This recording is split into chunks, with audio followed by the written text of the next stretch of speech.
빌립보서 2장 1절에서 11절까지 말씀입니다. 한 목소리로 봉독합니다. 시작.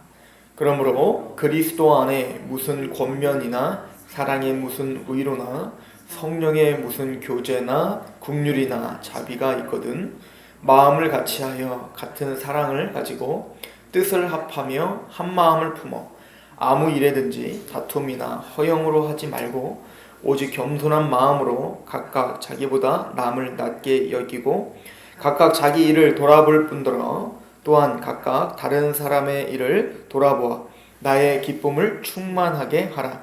너희 안에 이 마음을 품으라.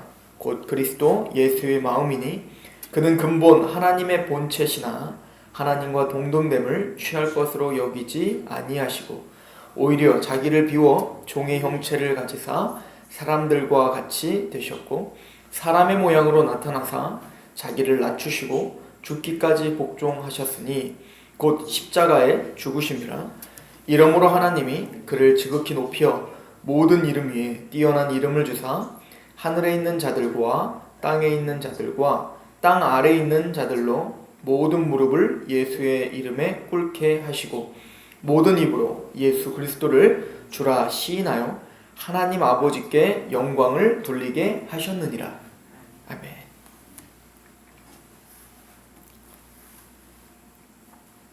사도 바울은 빌립보서 1장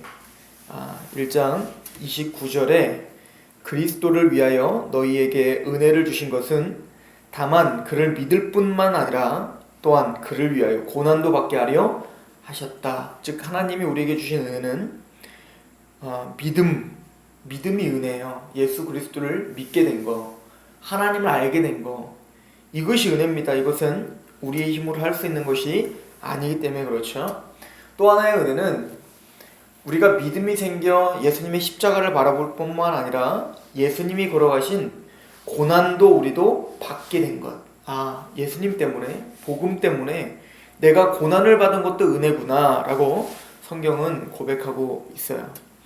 그러므로 그리스도 안에 있는 무슨 권면이나 사랑의 무슨 위로나 성령의 무슨 교제나 긍휼이나 자비가 있거든. 지금 세 가지를 이야기한다고 생각하시면 됩니다. 첫 번째는 그리스도 안에서 권면, 어떤 권면들이 교회에 있어야 된다는 거예요. 세 가지가 있어야 되는데 첫 번째는 그리스도 안에서 무슨 권면이 있어야 된다. 즉 하나님의 말씀에 입각한 우리의 삶과 우리의 어떤 그 정서들을 말씀으로 합당하게 가르칠 수 있는 권면이 교회에는 있어야 된다는 겁니다.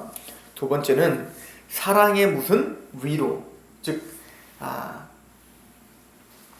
사랑의 위로의 말이 있어야 된다는 거죠. 세 번째는 성령의 무슨 교제나 긍휼이나 자비, 이걸 하나로 보면 됩니다. 성령님의 교제케 하심.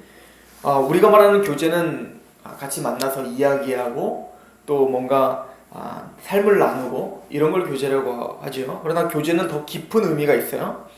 교제라고 하는 이 코이노니아라고 하는 단어는 실제적으로 삶을 나누는 것을 이야기해요. 그래서 교제나 긍휼과 자비가 같은 말인 거예요. 그러니까 어떤 사람이 배가 고프면 그를 위해서 밥을 지어주고 또 어떤 사람이 추우면 자기 옷을 벗어주는 것을 교제라고 하는 거예요.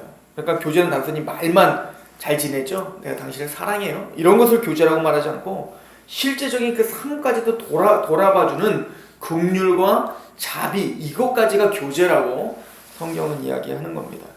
그러니까 교회는 세 가지가 있어야 된다는 거예요. 하나님의 그리스도 안에서 선포되는 권면이 있어야 되고요. 두 번째는 단순히 권면뿐만 아니라 성부 하나님께서 우리에게 십자가에 자기 아들을 내어주시기까지 한 그 사랑이 사람들 각각 사람 안에 위로가 돼야 돼요. 내가 이렇게 고달픈 삶, 이렇게 고난도 참여하고 있는데 하나님이 나를 자기 아들을 죽이기까지 날 사랑하시는구나. 이 사랑의 위로가 가득해야 된다는 겁니다. 그리고 세 번째는 그렇게 하나님의 말씀의 권면을 받아 그리스도 안에서 권면을 받아 예수님 안에서 하나님으로 말미암아 우리가 위로를 받은 사람들이 같은 마음을 품어 서로 교제가 일어나는 거죠. 서로 불쌍히 여겨주고 긍휼히 여겨주고 서로를 위해서 자기의 삶을 헌신하는 일들이 일어나야 된다는 거예요.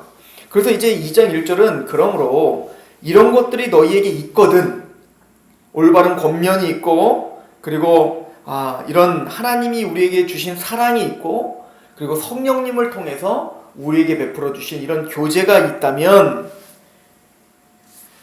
2절에 그런 교회라면 마음을 같이하여 같은 사랑을 가지고 뜻을 합하며 한 마음을 품어 아무 일에든지 다툼이나 허용으로 하지 말고 오직 겸손한 마음으로 각각 자기보다 남을 낮게 여기는 공동체가 되어야 된다. 한 마음을 품고 같은 사랑을 가지고 뜻을 합하여 한 마음을 품었다면 너희는 어떤 일을 하든, 그게 뭐 교회 일을 하든 또 뭐 세상적인 일을 하든 또 이 교회에서 어떤 구제를 하든 또 설교자가 설교를 하든 또 뭐 청소를 하든 그게 어떤 일이든 너희는 다툼이나 허용으로 하지 마라. 이 다툼이나 허용은 뭐죠? 뭔가 경쟁의식으로 하지 말라는 거예요.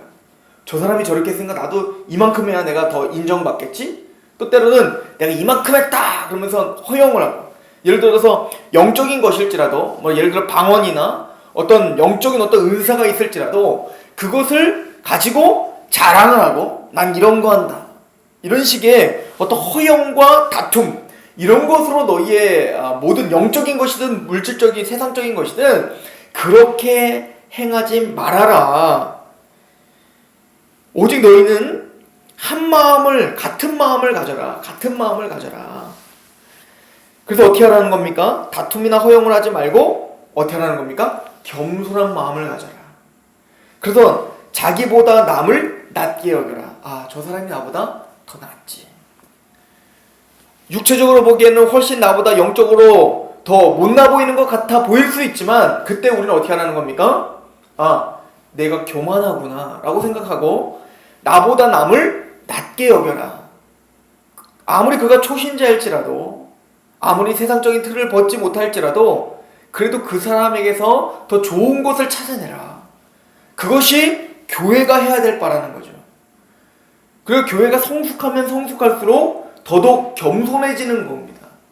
복음을 알면 알수록 더 겸손이 묻어나야 되는 거죠. 그래. 당신이 바로 또 이 집사님이 또 이 청년이 이 어린아이가 나보다 더 낫지, 나보다 더 나은 것이 있지 라고 고백하고 그를 위해서 더 긍휼과 자비를 가져라.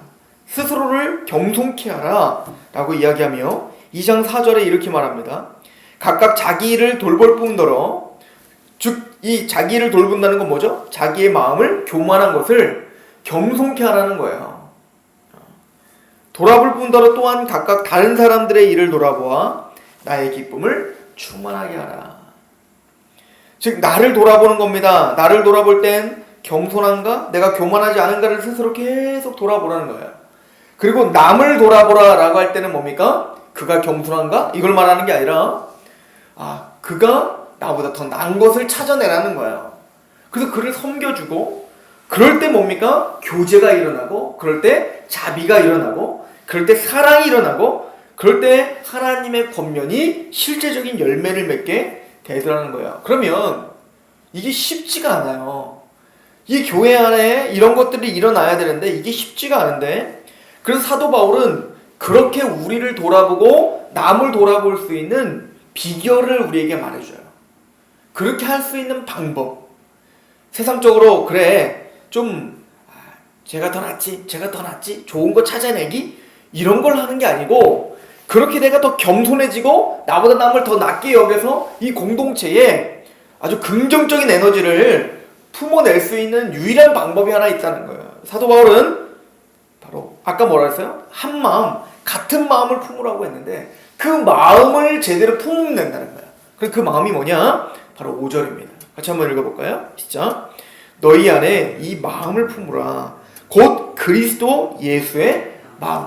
그러니까 여기 보면 2절에 보면 마음을 같이하여 라고 말하고 있죠. 마음을 같이하여가 원래 이제 헬라어로는 영혼을 일치시켜라. 영혼.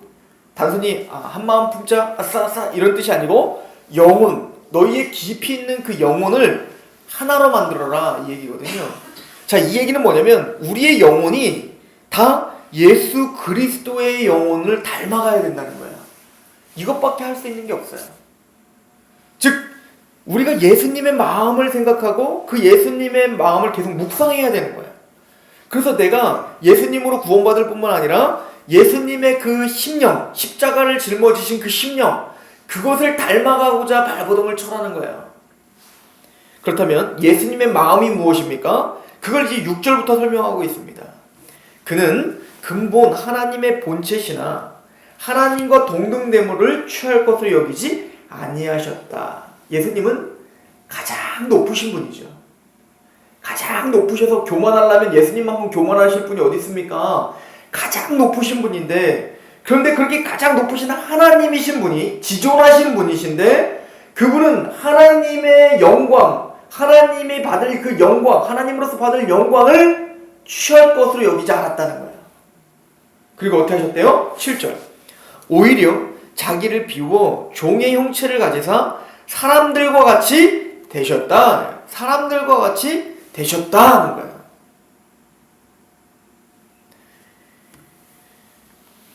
가장 낮은 자리에 자기를 낮췄다는 거죠.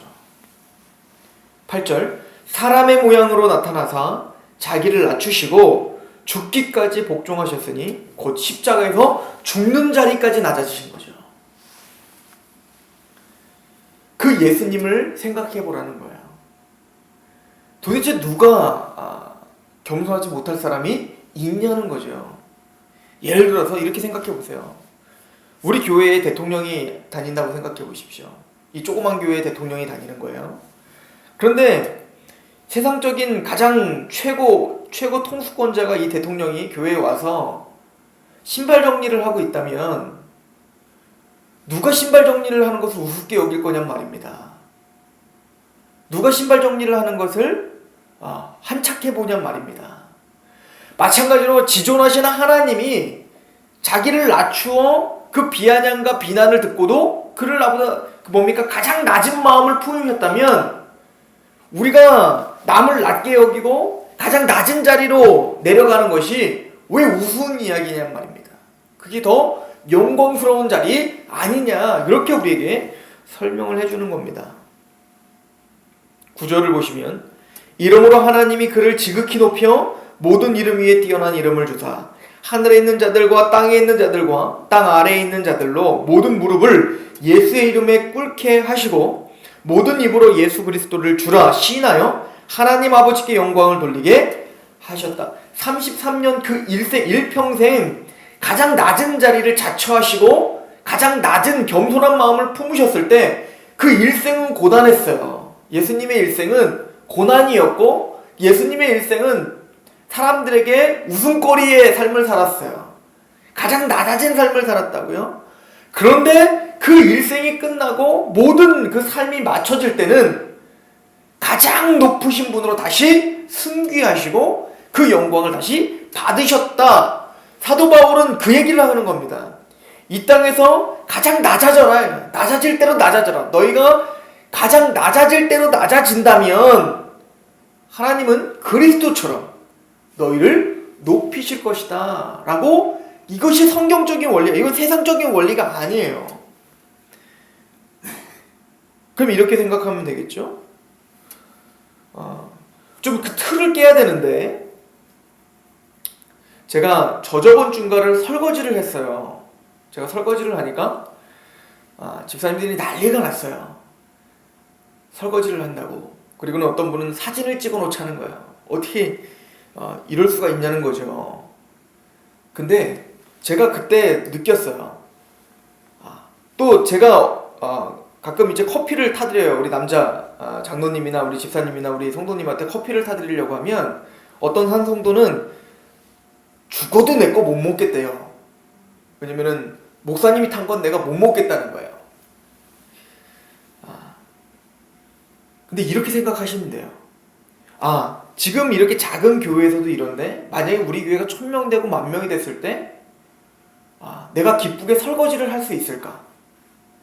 내가 성도들에게 커피를 타줄 수 있을까? 성경적으로 이게 당연한 거고 그렇게 해야 되는 거고 뭐 교회에서 직분이 더 높아지면 원래 높낮이도 없지만 더 뭔가 사람들에게 인정받는 자리에 가면 더 섬겨야 되는 거예요. 화장실 청소를 해야 되는 거고 쓰레기를 버려야 되는 거고요. 그게 성경적인 원리인데 그만큼 우리는 세상적인 원리로 교회도 바라보고 있었구나 하는 거죠. 세상적으로 목사님은 높은 사람, 뭔가 존경을 받아야 될 사람, 물론 존경해야죠. 왜냐면 성경에 배나 존경하라고 했으니까. 그러나 그 존경이라는 단어가 단순히 내가 군림하고 내가 뭔가 나는 목사야 라고 하는 어떤 그런 것 때문에 존경을 받는 게 아니라 낮아져서 존경을 받아야 되는 것이 성경의 원리라면 그렇게 되어야 해야 되는구나. 실제적인 삶이 그렇게 낮아져야 되는구나를 알게 되는 겁니다. 그렇구나. 우리 교회가 그랬으면 좋겠다. 내가 그런 목사가 됐으면 좋겠다. 우리 성도들이 그런 성도들이 됐으면 좋겠다. 저와 여러분들이 예수님의 마음을 품는, 저부터 그런 예수님의 마음을 품는 목회자요 그리고 성도가 되시길 소망합니다. 그럴 때 이 교회에 또 저와 여러분의 소망이 있을 것입니다. 기도하겠습니다. 아버지는 너무나 감사합니다. 모든 성도들 한 사람 한 사람이 예수 그리스도의 마음, 그 겸손의 마음, 십자가를 짊어지는 마음이 있을 수 있도록 도와주옵소서. 우리의 삶을 통하여 주님이 영광받게 하여 주옵소서. 나는 없어지고 주님만 영광받는 그런 일생을 살다 가장 낮은 자리로 자처하여 가서 마침내는 우리 일생을 다할 때 주님께서 잘했다 칭찬받는 그런 충성된 종이라 칭함받는 그런 거룩한 영광을 얻게 하여 주옵소서. 그렇게 역사하실 하나님을 기대합니다. 예수 그리스도의 이름으로 감사하며 기도하옵나이다.